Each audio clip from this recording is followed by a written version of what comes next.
حمده اللهم صل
أعوذ بالله من الشيطان الرجيم بسم الله الرحمن الرحيم الحمد لله رب العالمين والصلاة والسلام على سيدنا محمد وعلى آله وصحبه أجمعين والسلام عليكم ورحمة الله وبركاته. Frères et sœurs, assalamu alaikum wa rahmatullahi wa barakatuh. J'espère que vous allez tous et toutes bien en cette fin d'après-midi de ce jour de mercredi. Il est précisément mercredi 9, il est précisément 17h15. Alors frères et sœurs, comme vous avez dû logiquement le voir dans l'introduction de cette vidéo, nous allons revenir pour une énième fois sur la question de As-Salat at-Tarawih. Le Ramadan approche, la semaine prochaine Inch'Allah, et qui dit Ramadan, qui dit mois du Ramadan, dit forcément et obligatoirement at-Tarawih. Les Tarawih vont de pair, malheureusement, avec le mois du Ramadan. En tout cas, chez nous autres, les musulmans dits sunnites, puisque nous savons que les chiites, eux, contrairement à nous autres, ne font pas les Tarawih. Ils ne le font pas, non pas parce que c'est une prière qui, à la lecture des textes, entre autres sunnites, est une prière innovée, mais ils ne la font pas parce que tout ce qui vient de près ou de loin de Omar ibn Khattab, radiallahu anhu, comme de Abu Bakr, Othman ibn Affan, etc., est radicalement, systématiquement, automatiquement rejeté.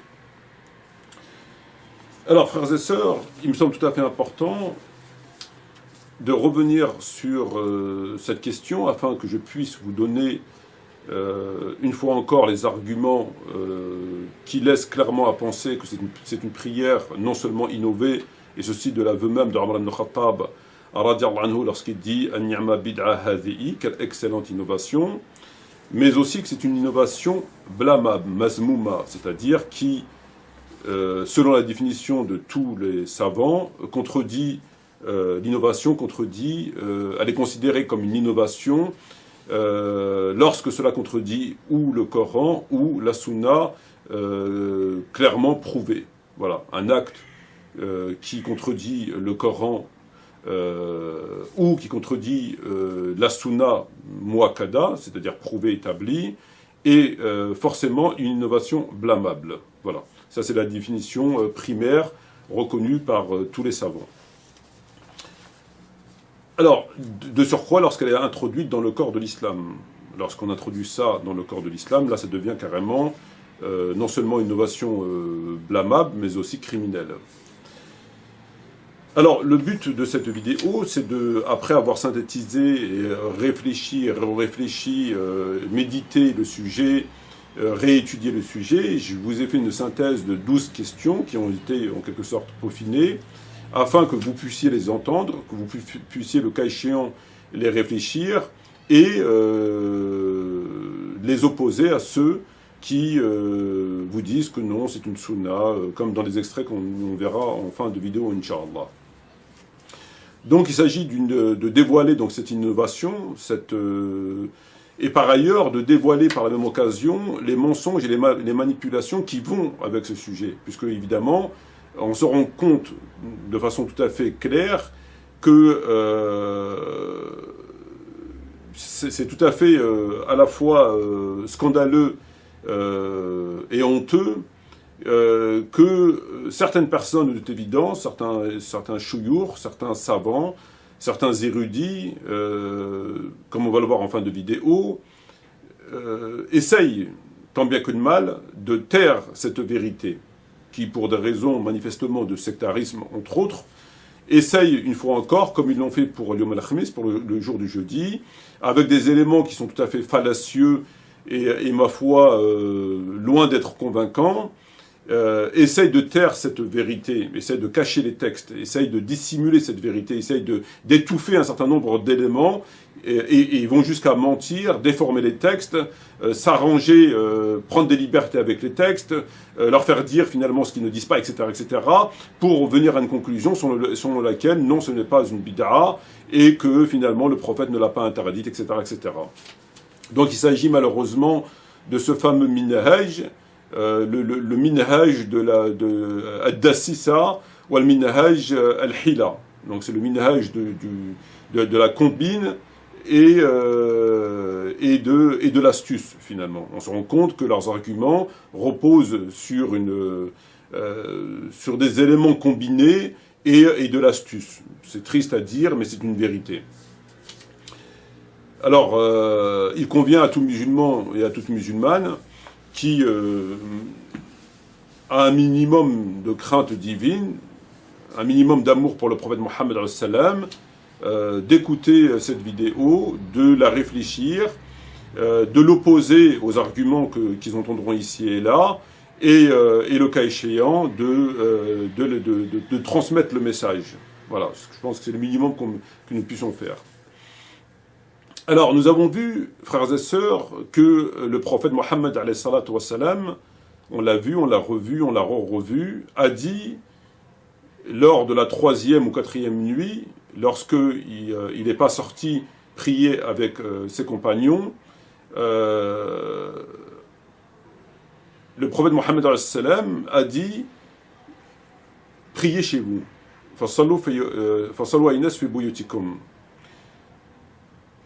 Et ces propos ont été tenus la 3e ou 4e nuit, après que des compagnons ont imité sa prière, comme on l'a déjà expliqué, et que la 3e ou 4e nuit, il n'est pas sorti. Donc il ne pouvait plus imiter sa prière.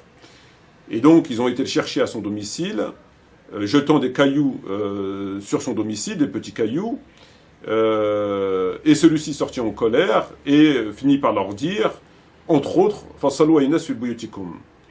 Donc ce « Fasallu ayunas fi buyutikum », comment nous autres musulmans, on doit le comprendre? Quelle compréhension devons-nous avoir par rapport à ce « Fasallu ayunas fi buyutikum ».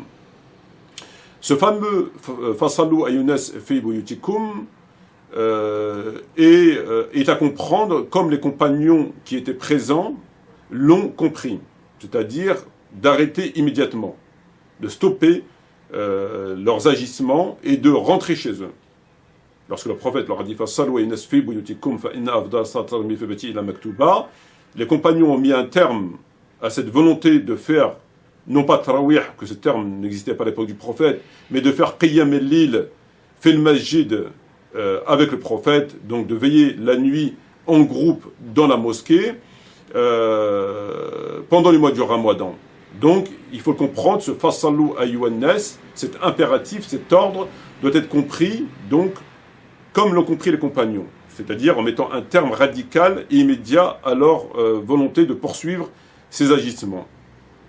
En d'autres termes, le prophète Mohammed leur dit donc, inutile donc de revenir demain, pas plus qu'après-demain, pas plus que l'année prochaine. Il n'y aura pas de prière surrogatoire avec moi dans la mosquée. Ni aujourd'hui, ni demain, ni après-demain, ni l'année prochaine, ni jamais. Lorsqu'il leur dit « Si bien que Ibn Shihab, dans le Sahih al-Bukhari, entre autres et Muslim, nous apprend, je cite, à la mort de l'envoyé de Dieu, alayhi salatu wa salam, les choses étaient dans le même état, puis elles l'étaient pendant le califat d'Abu Bakr, radiallahu anhu, et au début du califat d'Omar ibn Khattab, radiallahu anhu. Et 100% des savants disent que ces propos, à partir de ces propos, on n'a plus entendu parler de cette histoire. 100% des savants disent que lorsque le prophète Mohammed a dit « Fasallu ayunas fi buyutikum », on n'a plus entendu parler de cette histoire. Ce fasallu doit être compris, cet ordre doit être compris au moins au même degré que le fameux ordre de « donnez-moi de quoi écrire ». Donc il doit être compris, ce fassallu doit être compris dans le même, au moins du même ordre, au moins du même degré que lorsque le prophète malade et souffrant dit « donnez-moi de quoi écrire », atuni. C'est la même chose, on est face à un impératif. Et tout ordre du prophète Mohammed doit être, selon le Coran et selon la Sunna, et selon 100% des savants, doit être écouté et respecté. Tout ordre émanant du prophète doit être respecté, selon le Coran ou la Sunna. Y compris celui du jour du jeudi, y compris celui de At-Tarawih. Surtout, de surcroît, frères et sœurs, si cet ordre est accompagné d'un certain nombre d'éléments qui le caractérisent davantage, dont, entre autres, le fait que cet ordre a été dit alors que le prophète était en colère. Le prophète était en colère lorsqu'il l'a dit. Donc on s'imagine le ton qu'il a donné lorsqu'il l'a dit. Ce n'était pas un fassallu mocholant, un fassallu pas tout à fait convaincant, un fassallu, etc. C'est un fassallu ferme, puisque le prophète sort en colère. Donc c'est quand même assez... ils ont réussi à mettre le prophète en colère. Et donc, cet ordre doit être compris comme un ordre au sens strict de l'impératif, fassallu, de surcroît sous le ton de la colère, comme nous l'apprend al-Bukhari ou Muslim, de surcroît du fait que ce sont les derniers propos du prophète en date. Ce fassallu a été dit la 3e ou 4e nuit. Il n'a pas été dit avant, et c'est au moment comme nous le rapportent les récits. Donc tous les éléments rattachés à cette histoire viennent conforter indiscutablement le fait qu'il faut cesser immédiatement, comme l'ont compris les compagnons. Lorsqu'il a dit Ibn Shihab, fatwafa Rasulullah alayhi sallam wal amr ala dhalika. Fatwafa Rasulullah alayhi sallam wal amr ala dhalika. Le prophète est mort et l'affaire, les choses étaient ainsi. ثم كان الأمر على ذلك في خلافة أبي بكر وصدر من خلافة عمر بن الخطاب رضي الله عنهما jusqu'au califat d'Omar ibn Khattab. Le hadith qui vient nous enseigner qu'est-ce qui s'est passé la 3e ou 4e nuit, après que les compagnons ont prié à l'insu du prophète pendant 2 ou 3 nuits, comme on l'a vu, il a rapporté dans Bukhari, dans Muslim.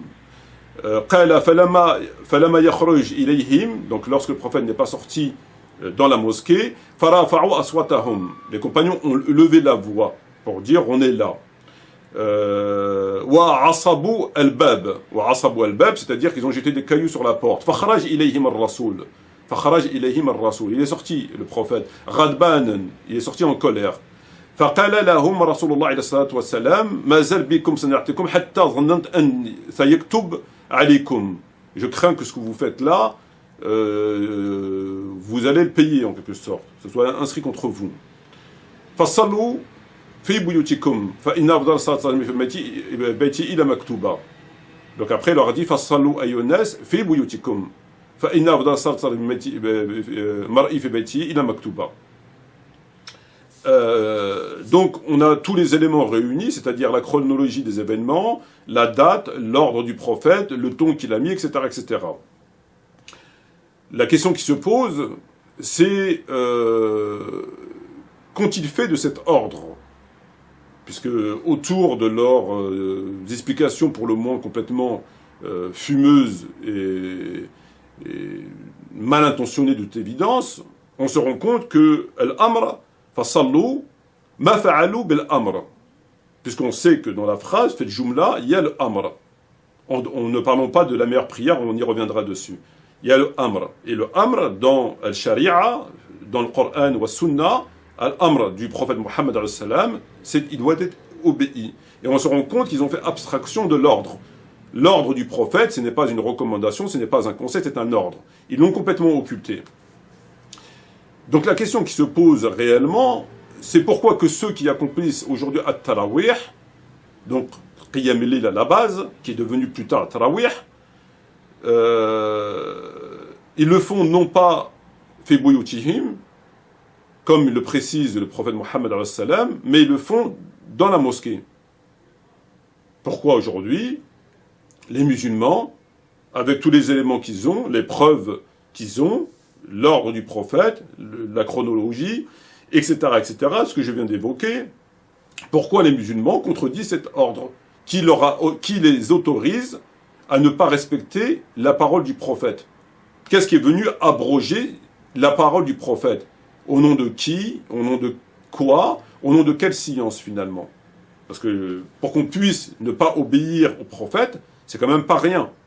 Je veux dire, ton jeûne ne peut être annulé par le simple fait que tu désobéisses au prophète. Donc, ce n'est pas impossible. Donc, ces gens à qui on leur expose ces preuves, ne serait-ce que de ce point-là, ce que je viens d'exposer, et qui font le contraire, donc la désobéissance au prophète, donc encore une fois, il faut préciser et redire qu'on n'est pas dans la recommandation de le conseil. Fasallu ayyuhannas fi buyutikum, ici fasallu c'est un ordre, c'est un impératif. C'est-à-dire que le prophète ne te laisse pas le choix. Et les compagnons l'ont entendu et l'ont compris. Si bien que les choses en sont restées là, il n'y a pas eu de tarawih, de qiyam al-lil le lendemain, la semaine d'après, le mois d'après, l'année d'après, toutes les années après, le prophète Mohammed a mis un terme à cette volonté de prier avec lui. Et durant le califat d'Abu Bakr jusqu'au califat d'Omar ibn Khattab. Donc aujourd'hui, les musulmans qui font tarawih désobéissent à cet ordre. Au nom de quoi on peut se permettre de désobéir à un ordre du prophète? Alors que le Coran il dit قُلْ أَطِيعُوا اللَّهَ وَالرَّسُولَ فَإِنْ تَوَلُّوا فَإِنَّ اللَّهَ لَا يُحِبُّ الْكَافِرِينَ. فَأَطِيعُوا اللَّهَ وَالرَّسُولَ. Obéissez à Dieu et à son messager. Ici, il se détourne, Dieu n'a pas les mécréants. ذَلِكَ بِأَنَّهُمْ شَاقُوا اللَّهَ وَالرَّسُولَ وَمَنْ يُشَقِّقْ اللَّهَ وَالرَّسُولَ فَإِنَّ اللَّهَ شَدِيدُ الْعِقَابِ. ذَلِكَ بِأَنَّهُمْ شَاقُوا اللَّهَ وَالرَّسُولَ. Ceci parce qu'ils se sont shaqu, c'est le fait de se séparer. وَمَنْ يُشَقِّقْ اللَّهَ وَالرَّسُولَ فَإِنَّ اللَّهَ شَدِيدُ الْعِقَابِ. Et celui qui se sépare en quelque sorte de Allah et du messager, Dieu est dur en punition. وما كان للمؤمنين والمؤمنات إذا قضى الله ورسوله أمرا أن يكون له خير من أمرهم ومن يعص الله ورسوله فقد ضل ضلالا مبينا ومن كان للمؤمنين وللمؤمنات إذا قضى الله ورسوله أمرا.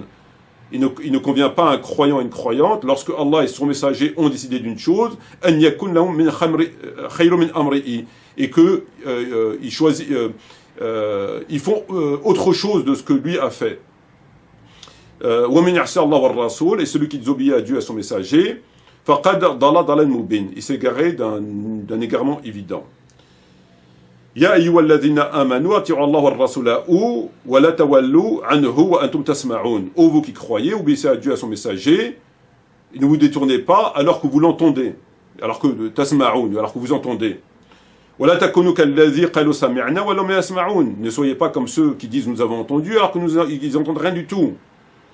Inna shara dawab inda Allah, summum bukmum, alladhi la ya'qilun. Les pires des créatures auprès de Dieu, ce sont ceux, les pires bêtes auprès de Dieu, ceux qui n'entendent pas, qui ne comprennent pas.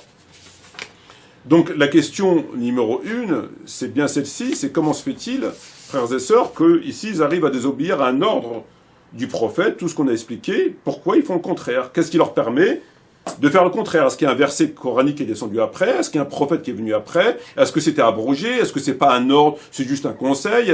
Qu'est-ce que c'est? Quelle explication peuvent-ils nous donner?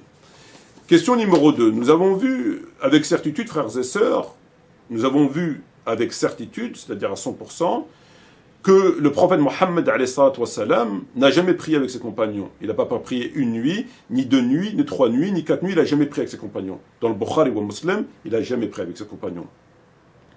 Alors que les savants, qu'une partie des savants, des shuyur, des fuqaha, des ahl al-ilm, des ulama, nous disent qu'il a prié 3-4 nuits avec lui, comme il le dit notamment Cheikh Fawzan. Alors il y a un problème. En s'appuyant sur Bukhari et Muslim, ils disent que le prophète a prié 3-4 nuits avec ses compagnons. Et après, il a arrêté. Or, lorsque je vais extraire tous les éléments qui sont dans Bukhari ou Muslim, l'intégralité des éléments, parce que c'est comme ça qu'il faut faire, on se rend compte que le prophète Mohammed n'a jamais prié avec ses compagnons. Donc ici, j'ai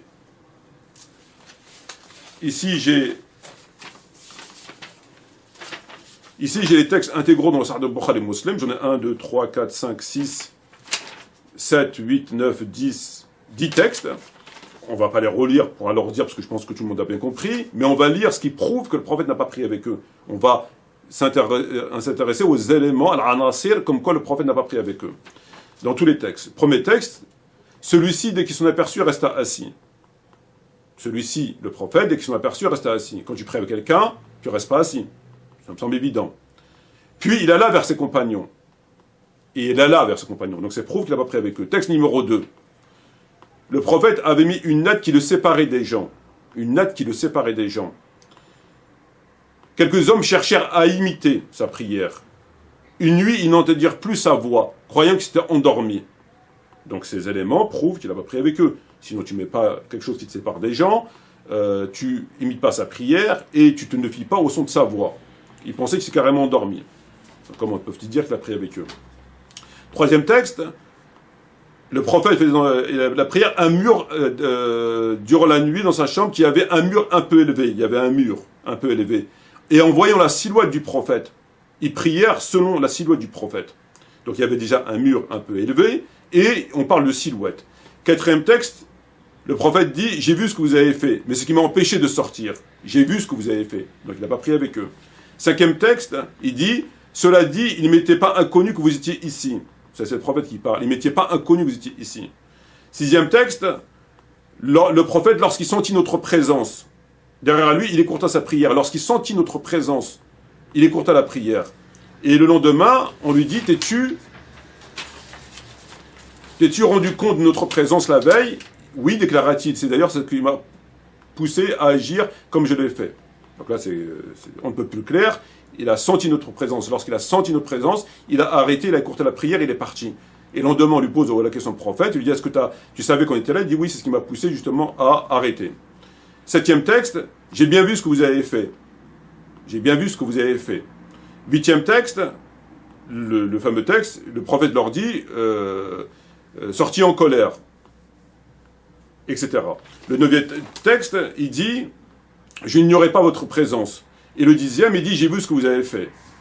Alors, moi, j'aimerais simplement savoir, de qui se moque-t-on lorsqu'on vient nous affirmer que le prophète a prié avec ses compagnons? Comment peut-on harmoniser l'intégralité des textes du Bukhari Muslim, où le prophète, clairement, n'a pas prié avec eux, on peut pas, c'est impossible, et qu'on vient nous dire de façon tout à fait...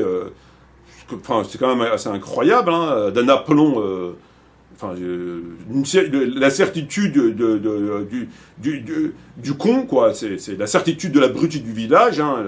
Le con a toujours une certitude qui, ma foi, ébranle enfin, c'est quand même incroyable. Ils vous disent, non, il a prié avec ses compagnons 3 à 4 jours. Ben, à la lecture de Bukhari Muslim, il n'a jamais prié. Ou alors, il faut qu'on nous explique comment un imam, de surcroît un prophète, peut rester assis, leur dire, j'ai vu ce que vous avez fait, ce que vous avez fait. Bon. Et surtout, le dernier texte en date, c'est-à-dire que le prophète n'est pas sorti, et qu'ensuite, le texte que j'ai lu, il est sorti en colère, et lorsqu'ils ont jeté des pierres, parce qu'il n'est pas sorti, etc., etc. Donc, le simple fait que le prophète ne sorte pas cette nuit, et qu'eux, ils vont chercher, là encore, prouve qu'il n'a pas prié avec eux. Parce que quand tu pries avec des gens, et que tu n'as pas l'intention de venir le lendemain prier avec eux, il est bien évident que tu leur dis. C'est quand même le moins des choses.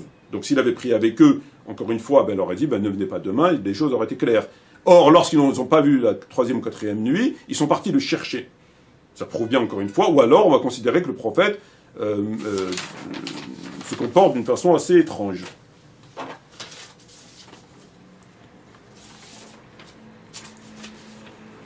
Donc, comment peuvent-ils nous dire, à la lecture de Bukhari ou Muslim, que le prophète a prié 3 et 4 nuits avec ses compagnons de ce nom qu'une sunna? Troisième question, nous savons que le prophète a dit la meilleure prière pour un homme est celle qui est faite chez lui. Afdal as-salat salat mar'i fi baytihi ila maktuba. La meilleure prière pour un homme est celle qui est faite chez lui, ila maktuba. La question, elle est simple. C'est pourquoi que ceux qui accomplissent cette tarawih font une prière qui est moins bonne. Alors non seulement elle est frappée d'interdit, comme on l'a vu, on ne va pas se répéter 1500 fois, quoique, le prophète répétait bien 3 fois les choses pour qu'elles soient bien comprises. Je comprends aujourd'hui pourquoi. Mais restons sur ce segment. Nous savons, c'est un enseignement islamique, prophétique sahih, khayru as-salat, afdal as-salat al-mar'i fi baytihi ila maktuba. Donc le prophète dit, la meilleure prière pour un homme est celle qui est faite chez lui, mis à part la prière obligatoire. Pourquoi les gens font tarawih à la mosquée, sachant que leur prière est moins méritoire? Est-ce qu'ils n'ont pas besoin de hasanat? Est-ce qu'ils ont trop de hasanat? C'est quoi le problème? Même si on enlève le reste, pourquoi tu fais une prière dont tu sais qu'elle va être moins bonne à la mosquée? Parce que la meilleure prière pour un homme est celle qui est faite chez lui. Il a maktuba. Donc là, c'est un problème qui repose plus sur de la psychiatrie ou que sais-je, que sur la théologie. Il faut vraiment avoir un problème pour délaisser une chose meilleure pour une chose moins meilleure. Afdal as-salat fi bayti la maktuba. Pourquoi tu fais une prière qui est moins bonne? T'as pas besoin de hasanat, c'est quoi ton problème? Étrange.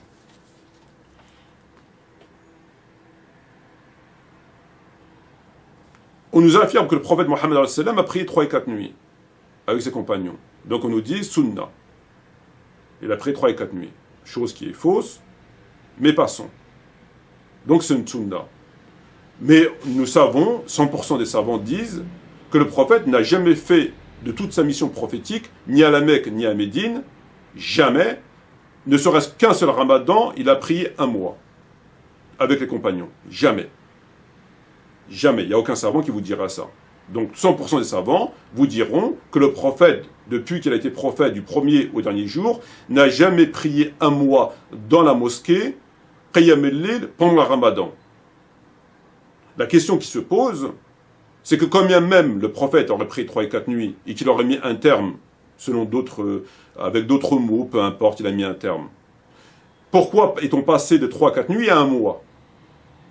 Bien sûr, on va écouter l'argumentation qui est, ma foi, qui n'a rien de théologique et qui est complètement débile, qui se conçoit selon une logique mathématique matérielle et non pas théologique, puisque la théologie impose, frères et sœurs, qu'on ne peut jamais excéder le prophète. On ne peut jamais excéder une pratique du prophète. C'est-à-dire par les ablutions, il a fait 3 fois maximum, il a fait 1 fois, 2 fois, il a fait aussi 3 fois. Les savants vous diront, tu ne peux pas faire 4 fois. Si tu fais 4 fois, tes ablutions sont annulées. Tu peux faire 1 fois comme dans le Coran, tu peux faire 2 fois comme dans la Sunna, tu peux faire 3 fois comme dans la Sunna, tu peux faire ce que dit le Coran, mais il vaut mieux faire la Sunna, etc., etc. Mais jamais un savant vous dira, tu peux faire 4 fois la répétition des membres du lavage des membres. Ça n'existe pas. Donc là, le prophète, on admettons qu'il avait pris 3-4 nuits, il n'a jamais fait 1 mois. Il a mis un terme. Très bien. Peu importe comment il a mis un terme. Aujourd'hui, il faut 1 mois. Pourquoi il faut 1 mois? Parce que le prophète n'a jamais fait 1 mois. Alors on va nous dire, le ramadan dure 1 mois. Si le prophète aurait été vivant, le problème c'est que le prophète ne l'a pas légiféré et que le prophète ne l'a pas fait. Donc si tu veux t'en tenir à ta pseudo-sunna, tu dois t'arrêter à 3 jours. Si tu considères que le prophète a payé 3 jours avec eux. Il a accepté 3 jours, après il a dit arrêtez. Après 4 jours, il a dit arrêtez. Bon, ben on va faire 4 jours, on va arrêter. Non, ils en ont déduit que le ramadan dure 1 mois, donc on fait 1 mois, même si le prophète n'a pas fait 1 mois. Donc ils ont excédé, ils ont défié une règle fondamentale. Tu ne peux pas aller au-delà. Le prophète n'a jamais été au-delà. Même le ramadan, il dure 15 jours, 6 mois, tu ne peux pas aller au-delà. Ça, c'est une réflexion qui est complètement déconnectée avec la religion, avec les textes. Le ramadan dure 1 mois, donc on fait 1 mois. Oui, d'accord, ça c'est la logique. Mais nous, on ne réfléchit pas qu'avec la logique, on réfléchit avec des éléments théologiques. La théologie nous impose qu'on ne peut pas excéder, etc., etc. Bon. Donc là, encore une fois, il y a quelque chose qui ne va pas du tout.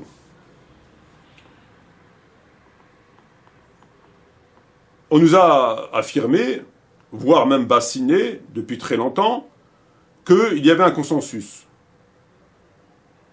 On nous a dit « ijma'. At-tarawih sunna muakkada wa fiha ijma'. Illa shia. » Et Metmati. Ijma'. 100% des savants, 100% des sahaba, 100% des tabi'in, ijma'. Mensonge ou ignorance? On l'a vu dans le texte de l'imam Shatibi al-Muwafaqat, où on trouve kana kabar min as-salaf wa sahaba wa tabi'in ansarafuna ba'da salat al-isha ila buyutihim wa la yaqumu ma'a al-imam. Il y avait parmi les salafs et parmi les compagnons et les tabi'in, ils faisaient l'isha et rentraient chez eux. Bon, ceux-là, apparemment, on ne les a pas comptés dans le consensus. On fait des consensus comme on fait des crêpes. Fraises, framboises, on vient mentir aux gens. On nous dit ijma'. Ijma', d'après Shatibi al-Muwafaqat, كان كبار من السلف من الصحابة والتابعين يتصرفون بعد صلاة العشاء في بيوتهم ولا يقومون مع الناس. Donc cela on les a pas comptés.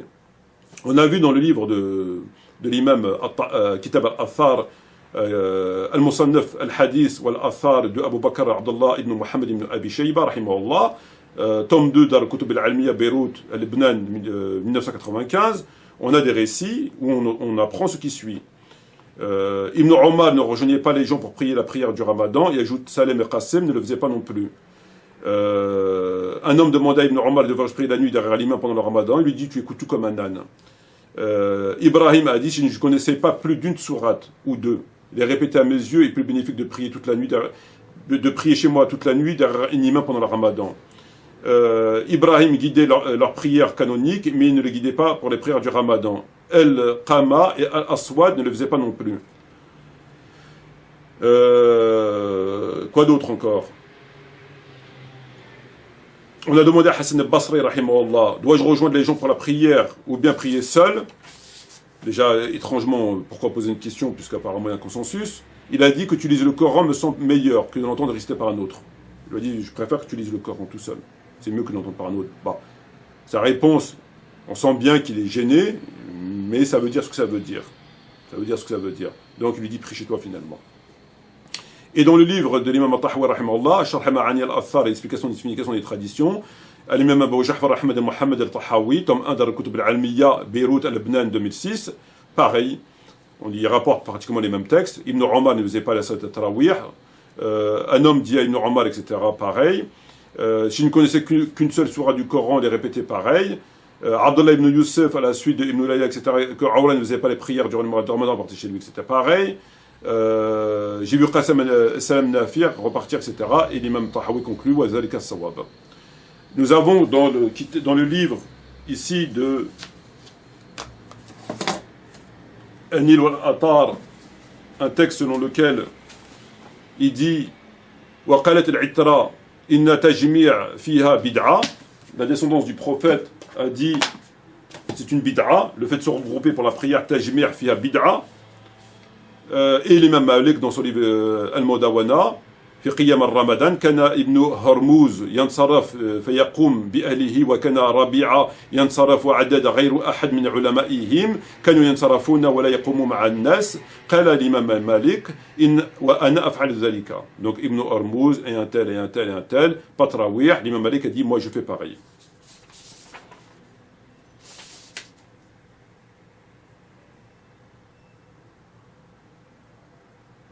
D'autres textes, bon, inutile de lire. Alors, c'est quand même incroyable. Et on a fait croire aux gens qu'il y avait un ijma'. Ben, apparemment, ces gens-là, ils comptent pour du beurre. Alors, tous ces gens se comptent pour du beurre. Voilà, ils font les ijma' comme ils veulent. Ils mentent aux gens, ils cachent. C'est la religion d'Assissa wal-Hila. Voilà. C'est ce qu'ils savent faire de mieux. Ils le font constamment. Ils le font constamment.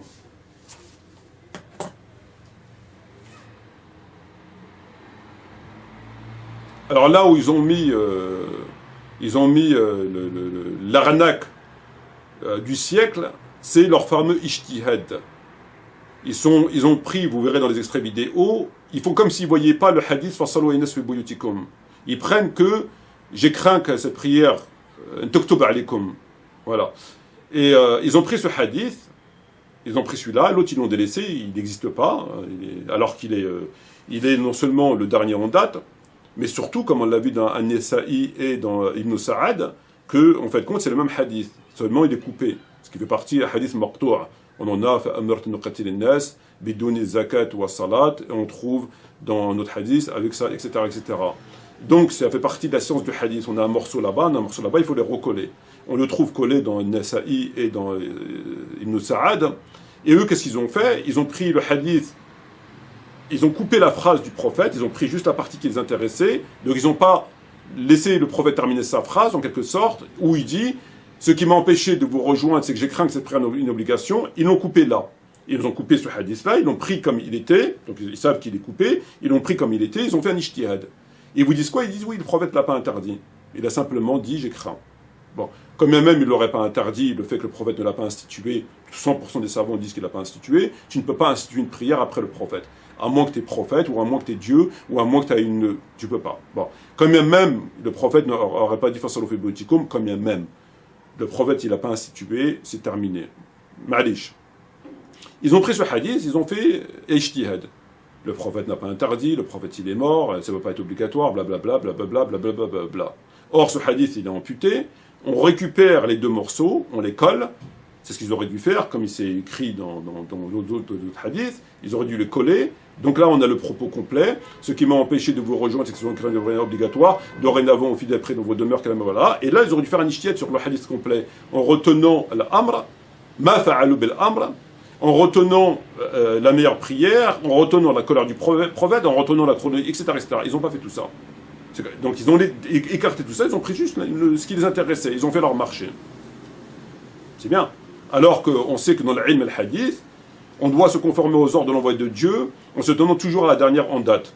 L'année de la conquête du messager de Dieu durant le voyage, durant le ramadan, il jeûna jusqu'à Khadid, puis on mangea. Et les compagnons du messager de Dieu se référaient aux pratiques les plus récentes du prophète. Ne pas jeûner en voyage fut la dernière des pratiques. Or, c'est la dernière pratique du messager de Dieu qu'on se réfère. Ça fait partie de l'ilm al-hadith. L'ilm al-hadith, c'est toujours le dernier en date. Et le dernier en date, 100% des savants vous disent, c'est quand il est sorti de chez lui. C'est à ce moment-là qu'il a mis un terme. C'est-à-dire que là, on met tout le monde d'accord. Les autres qui traînent à droite à gauche, on ne sait pas quoi, pourquoi, qui, comment. Bon, ma'alish, on écarte tout ça. Quel était l'épilogue de cette histoire? L'épilogue de cette histoire, c'était quoi? C'est quand il est sorti de chez lui. Ils ont jeté des pierres. 100% des savants reconnaissent. Personne ne va te dire non, celui-là était avant. Voilà. Qu'est-ce qu'il a dit? Il a dit ce qu'il a dit. On retient ce hadith. On retient ce comportement. On retient ce propos. C'est toujours le dernier en date. Quand bien même il aurait approuvé un jour avant, il aurait prié avec eux toute la nuit. S'il sort le lendemain comme ça, c'est terminé. Alors là, non seulement il n'a pas prié avec eux, non seulement il n'a pas approuvé, mais en plus, non, ils ont parti prendre d'autres. C'est magnifique. Mashallah. Comme le dit le savant Fawzan et d'autres, il vous dit c'est une sunna muakkada. Al-muakkada, ça veut dire akid, la shik fiha, il n'y a pas de doute. Al-muakkada, ça veut dire sunna muakkada, la shik fiha. Akid, le prophète l'a fait. Très bien.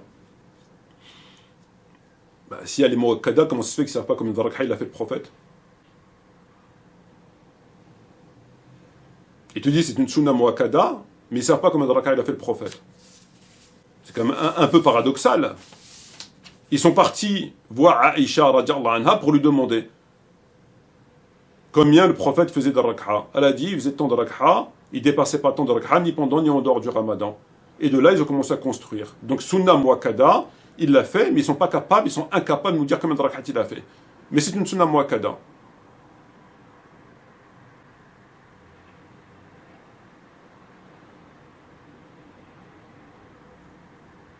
Et d'ailleurs, ça aurait été une sunna muakkada, tout simplement une sunna. Pourquoi des compagnons, des tabi'in, Ibn Omar, Nafi' al-Salam, l'imam Malik, Tahawi, Shafi'i, etc. se sont détournés de cette sunna. Si elle était si bonne et si conforme, pourquoi ils se détournent?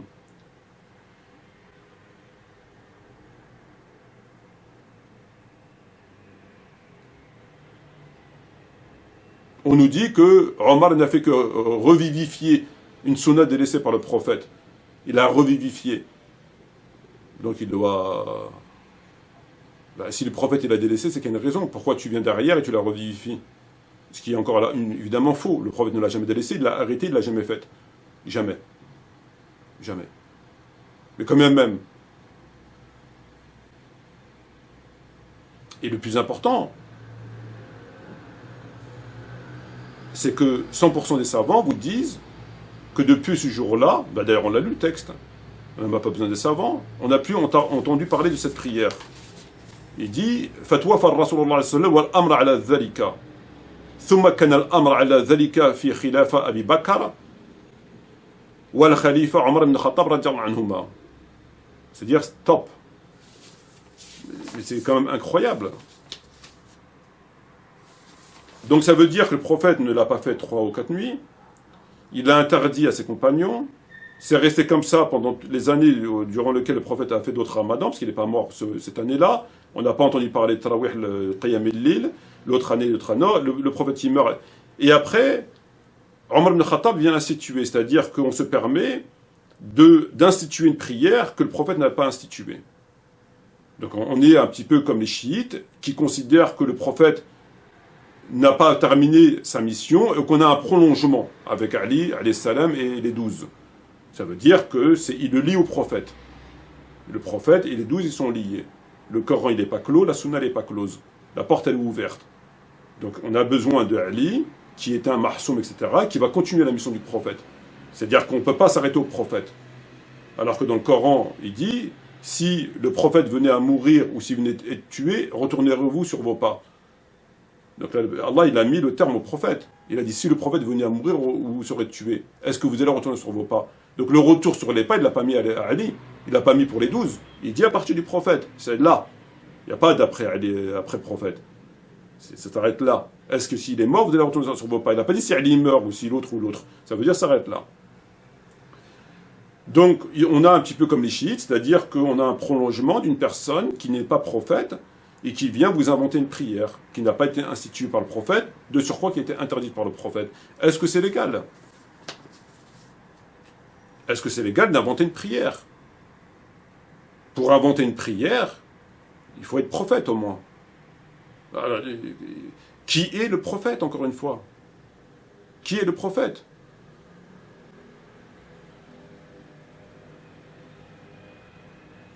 Yawma akmaltum lakum dinukum wa atmannat alaykum ni'mati wa raditu lakum al-islam dinin. Aujourd'hui, j'ai parachevé votre religion. Et j'ai agréé l'islam pour vous comme religion. C'est terminé. La religion, elle est terminée. Kamla. Non, il y a encore des prières qui sortent. Il y a encore des prières qui sortent. D'ailleurs, lorsque Omar ibn Khattab a eu l'excellente idée de regrouper le Coran, qu'est-ce qu'il lui a dit à Abu Bakr? Il lui a dit, comment pourrais-je faire une chose que le prophète n'a pas faite? Comment pourrais-je faire une chose que le prophète n'a pas faite? Cette question, elle trouve tout son sens dans le Tarawih. Omar ibn Khattab leur a dit, comment puis-je faire une chose que le prophète n'a pas faite?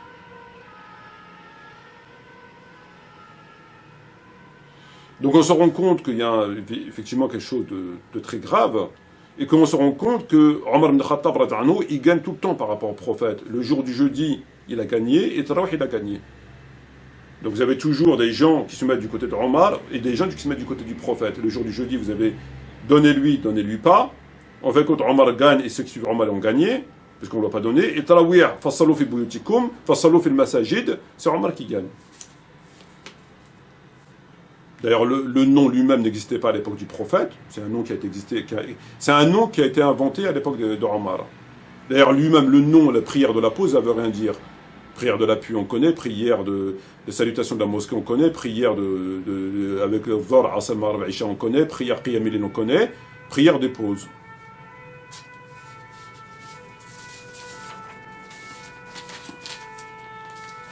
Alors, le terme meilleur, Afdal Salat Maraï fi Baiti'i. Comment on doit comprendre Afdal?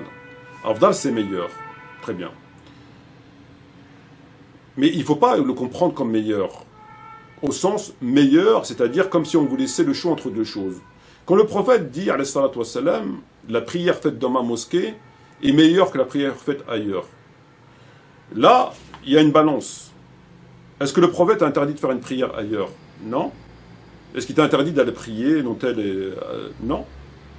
Il a simplement dit, la prière faite dans ma mosquée a plus de valeur et meilleure que celle faite ailleurs. Meilleure. Les deux sont autorisés. Les deux sont autorisés. Simplement, il y a une balance. Celle-là, elle est meilleure que celle là-bas. Les deux, elles sont bonnes, mais celle-là, elle est meilleure que celle de là-bas. Elles sont meilleures. C'est tout. Est-ce que c'est interdit? Non. Mais elle est meilleure là-bas. Très bien. Est-ce que Tarawih, il faut le comprendre comme ça? Afdal as-salat salat ma'i fi baiti'i. Non. Pourquoi il ne faut pas le comprendre comme ça? Parce que en face de meilleur à la maison, on n'a pas meilleur, moins meilleur à la mosquée. Il n'y a pas la prière est meilleure à la maison et moins meilleure à la mosquée. On n'a pas de comparatif, on n'a pas de balance. Pourquoi? Parce que celle qui est faite à la mosquée est frappée d'un interdit. Fasallu, par l'impératif. Fasallu fi buyutikum. Donc là, l'impératif ne permet pas de faire le système de la balance, le système du meilleur, du comparatif. Le comparatif, on le fait si il n'y a pas d'interdit. S'il n'y a pas d'interdit, on fait un comparatif. Mais on ne peut pas faire un comparatif si la chose est interdite. On ne compare pas une chose licite à une chose interdite. On ne va pas dire l'eau c'est mieux que l'alcool, puisque l'alcool c'est interdit. Donc on ne peut pas dire, mais on peut dire que l'eau c'est mieux que le jus d'orange. L'eau c'est mieux que le jus de pomme. Pourquoi? Parce que tous les deux sont autorisés. Donc là, le comparatif, on l'accepte. Mais quand le prophète dit « Fassalo fi buyutikum », le fassalo est un ordre, comme on l'a expliqué. L'ordre impose l'interdiction. C'est-à-dire, ici, c'est un sens interdit. Tu ne peux pas y aller. Donc le meilleur ici, afdal, il ne faut pas le comprendre avec la mosquée. Parce que ici, c'est frappé d'interdit. Il faut le comprendre au sens de l'enseignement de la prière, entre la prière surrogatoire et la prière obligatoire. Ça veut dire quoi? Ça veut dire qu'ici, il faut comprendre la meilleure prière pour un homme, au sens général du terme, est celle qui est faite chez lui. Illa al-maktuba. Donc c'est l'enseignement général qu'il faut tirer de ça. C'est l'enseignement général. La meilleure prière pour un homme, afdal as-salat al-ma'i, fi bayti'i, illa maktuba. Voilà ce qu'il dit le prophète. Mais il t'a pas dit de choisir entre celle-là ou à la mosquée, parce qu'il vient te dire fasalli fi baytik, al-amr. Donc il ne faut pas qu'on vienne nous dire il a dit meilleur, mais il n'a pas interdit ici, il interdit. Il interdit pourquoi? Parce qu'il a dit fasallo. Et le fasallo renvoie à une interdiction. Donc il n'y a pas de comparatif. Et quand bien même tout cela, le fait que les éléments, que le prophète ne l'a pas institué, qu'il est mort sans l'instituer, on ne peut pas inventer une prière. Ou alors, il faut être prophète. Il faut reconnaître le statut de la personne comme prophète. Si tu veux inventer une prière, il faut que tu dises « je suis prophète » ou que les gens te reconnaissent comme un prophète. Mais si tu n'es pas prophète et tu n'es pas Dieu, et jusqu'à la preuve du contraire, Omar ibn Khattab n'est pas prophète, n'est pas Dieu, il ne peut pas inventer une prière que le prophète n'a pas faite. Surtout Dieu a dit « aujourd'hui, j'ai pas racheté votre religion ». Subhanallah, ajib. Ajib. On nous dit que Ali, il faisait tarawih. Moi, je demande qu'à le croire. Passant devant la mosquée, que Dieu illumine le tombeau de Omar, etc. Moi, je demande qu'à le croire.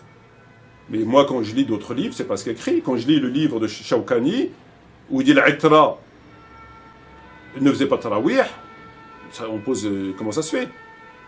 Pourquoi cette contradiction? Pourquoi on nous dit qu'Ali faisait tarawih, et puis pourquoi que lui? On dirait, on se sert de Ali pour se défendre. Genre, si lui la faisait, c'est que le débat il est clos. Alors que dans le livre de Shawkani et ailleurs, on nous dit qu'il ne faisait pas de tarawih. Donc il y a une contradiction là. Qui dit vrai, qui dit faux? Bon.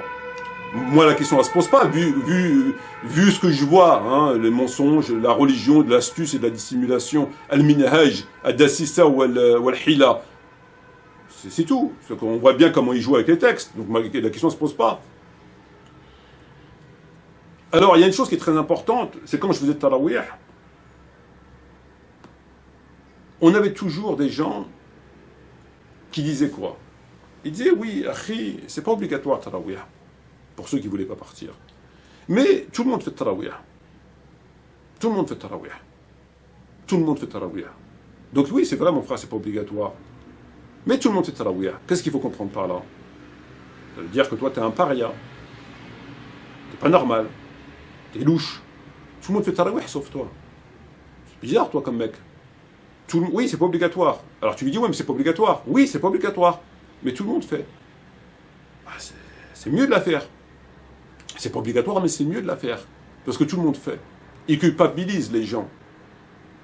Il culpabilise les gens. Certains vont dire, l'Aïcha n'est pas acceptée, son tarawih. D'autres vont dire le ramadan. Bref, on n'est plus à ça près. Mais ceci vient constamment. Oui, c'est pas obligatoire, mais tout le monde fait tarawih. Donc si toi tu fais pas tarawih, c'est que tu es louche. Ben, cet élément-là, maintenant, ils peuvent le mettre à la poubelle. On ne peut plus culpabiliser les gens aujourd'hui. Parce qu'aujourd'hui, lorsqu'on sortira ce propos, ben, on leur répondra simplement, ben oui, mais il y avait des compagnons qui ne faisaient pas tarawih, il y avait des tabi'in qui ne faisaient pas tarawih, il y avait des savants qui ne faisaient pas tarawih. Hassan al-Basri, rahimahullah, a dit, je préfère que tu lises le Coran seul, que tu l'écoutes de chez un autre. Al-Qasim, Salim, Nafi', Urwa, Ibn Omar, Ibrahim, Al-Qama, Al-Aswad, une partie des Hanafites,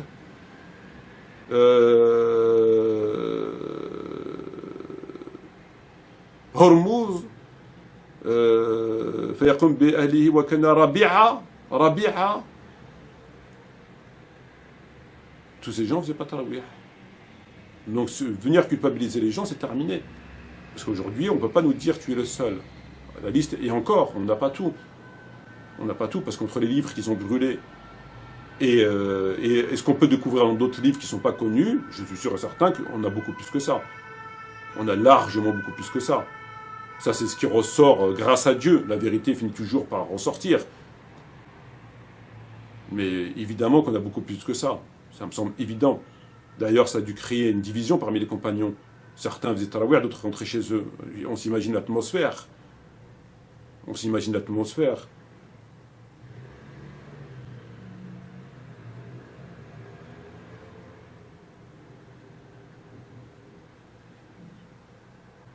Alors moi, j'aurais été présent le jour du jeudi, j'aurais écouté le prophète et j'aurais suivi ceux qui ont écouté le prophète. J'aurais été présent pour Tarawih, Qiyam al-Layl, j'aurais écouté le prophète. Chacun a son camp. Certains préfèrent le camp adverse. Atoni, non, il ne faut pas donner, machin. Sallu fi buytikum, non, sallu fi al-masajid. Afdal salat fi bayti'i, la afdal salat fi al-masajid. Comme il a dit Fawzan. C'est magnifique.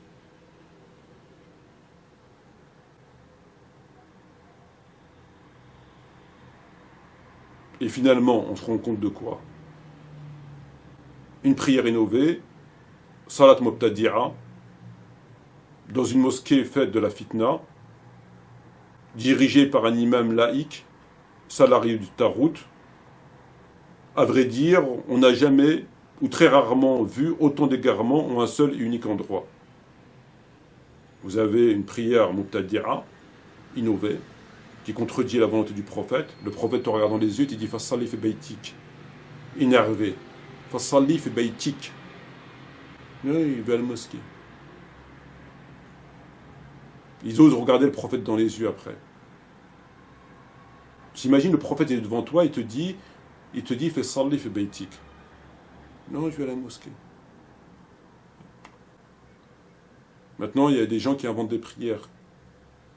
Moi, le prophète, il l'a jamais fait. Ah ben, mais c'est pas grave, il y a quelqu'un qui va en inventer une.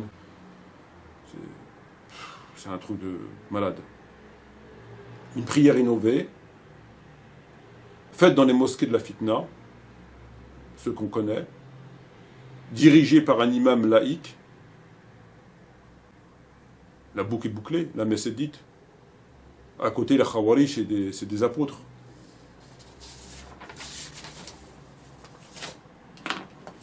Les choses sont parfaitement claires et limpides. C'est-à-dire, vous prenez le problème d'où vous voulez prendre, vous prenez par là, vous êtes bloqué par là, vous prenez là-bas, vous êtes bloqué par là, vous prenez là-bas, vous êtes bloqué par là. Inutile de jouer sur... les savants n'ont pas dit que c'est une bid'a mazmouma, etc. Il n'y a pas besoin de savants. Fassallu fi buyutikum, fatwa ta'an nabiyya Muhammad sallam, fassallu fi buyutikum. C'est un ordre, c'est un impératif qui a été obéi, etc. Il n'y a pas besoin de fatwa, il n'y a pas besoin de ceci, il n'y a pas besoin de cela. Point à la ligne. Vous prenez le problème d'où vous voulez, c'est clair, net et précis, c'est limpide. Seul quelqu'un qui a le cœur aveuglé par le sectarisme va venir vous dire oui, mais l'ordre, c'est pas un ordre, oui, mais Omar, Dieu a dit, nanani, les Mahsoum, nanani, nanana, s'il y avait un inspiré dans ma nation, c'est fini l'époque des Mahsoum maintenant. C'est une époque qui est révolue, ça c'était à l'époque, ils croyaient qu'il y avait des gens infaillibles. On est au XXIe siècle aujourd'hui, les gens ont compris qu'il n'y a pas de gens infaillibles. C'est fini, infaillible, ça. C'est dans les feuilletons de David Vincent, les Martiens, les ovnis, tout ça, la Corée du Nord, à la limite au bled. Les gens normaux, les gens qui ont évolué, ont compris qu'il n'y a pas d'infaillible. C'est fini l'époque des infaillibles. Oui, mais Omar, les aspirateurs, des califes après moi, s'il y avait un prophète après moi, ça aurait été. Oui, mais c'est pas un ordre, oui, mais